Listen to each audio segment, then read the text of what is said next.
Hi guys, and welcome to another edition or episode of Burning Issues. I was about to say the Burning Desire Show, but that's the podcast, of course. This is Burning Issues, my weekly, normally weekly, sometimes it's bi-weekly, etc. Um, just what I've been thinking and feeling during the last week or last few weeks, and yeah, just my thoughts, I suppose, on generally on life or different things I think are interesting potentially.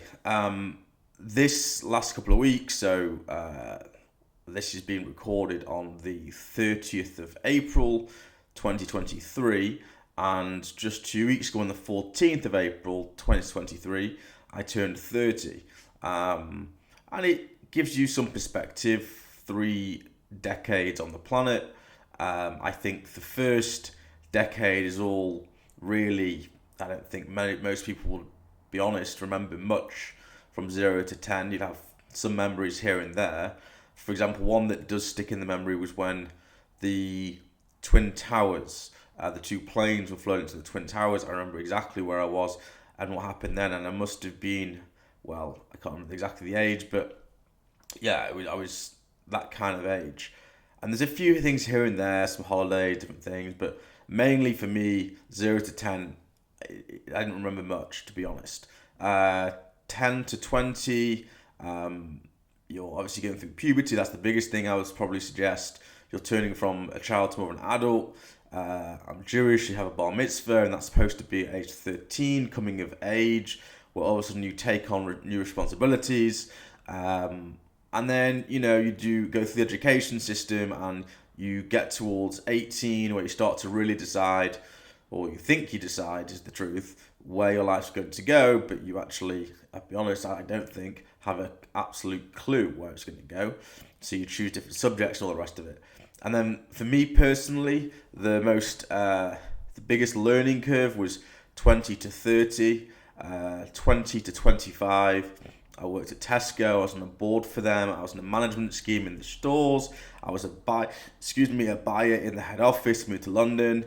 Came back to help the family business, which is a bit of a pickle to say the least.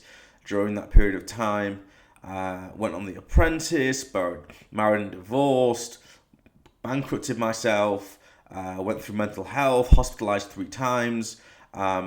All manner of different, and that's just the tip of the iceberg, to be honest. So yeah, that 20 to 30 decade was probably the most learning, the biggest learning from mistakes that I made or failures. I don't like those terms, but I think it's best to use them right now, and put me where I am today. But there are 3 lessons that I think I've learned over that period of time. And as I say, most of them probably came really between 20 and 30, but I'm sure the other years also maybe added some to this as well. The first is, I posted about it the other day, but I thought I'd add some more context, a bit more around it, is keep it simple. And it is that simple. I mean, I remember my driving instructor when I passed, gave me a keyring saying, simplicity is genius. And it truly is. You look at how, for example, I'm recording this on an iPhone, right? It's so easy to use. Toddlers can use an iPad or an iPhone. However, of course, to get things to be simple, on the front side, the back end of it often is quite complex.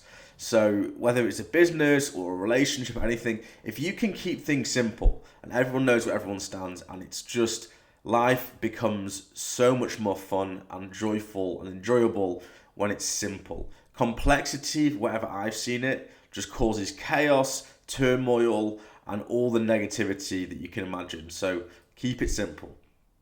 The second thing, I hark on about this all the time, and I will do till I'm dead, is follow your passions and instincts. So passion is very simple. So for myself, I'm a huge watch enthusiast, fanatic, collector, whatever you want to call it. So it was natural for me to follow that as a profession, I suppose.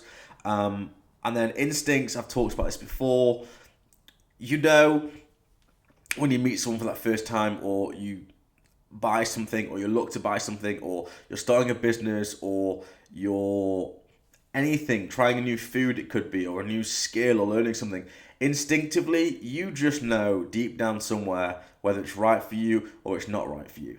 And more often than not, there's a reason that you've got that instinct, and it's based off past experiences. There's a great book called Think Fast and Slow that you should check out, which talks all about this.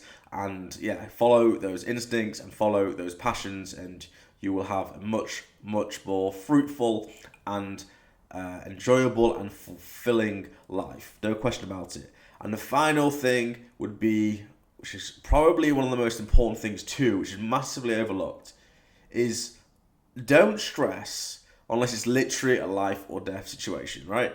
Most people watching, most people around the world are not in the medical profession, are not brain surgeons, are not saving lives like a paramedic day in, day out. Most of us have office jobs, most of us work in social media, most of us, whatever we do, realistically, if something doesn't work or something doesn't happen, or your boss is treating you nastily, or a client's pushing for a deadline or whatever, why stress? Like, nobody is going to die based upon finishing that piece of work now or waiting till tomorrow.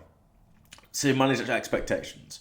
But back to the stress point, yes, we are humans. We look for catastrophizing situations. We look for negativity. We look for fear. We fear things. But stress needs to be managed, right? And again, it's perspective. I assure you, and my old boss at Tesco said this, he knows who he is. He always said to me one time I worked late, rather. It's like, Charles, like, go home. Like, why I need to finish it by tomorrow for whatever reason. It's like, no one's going to die. Like, nothing is going to change whether you do this evening or you do it tomorrow morning. So just go home and enjoy your evening. And I think that's a good place to leave it. Thank you for watching and listening as usual, and catch you again.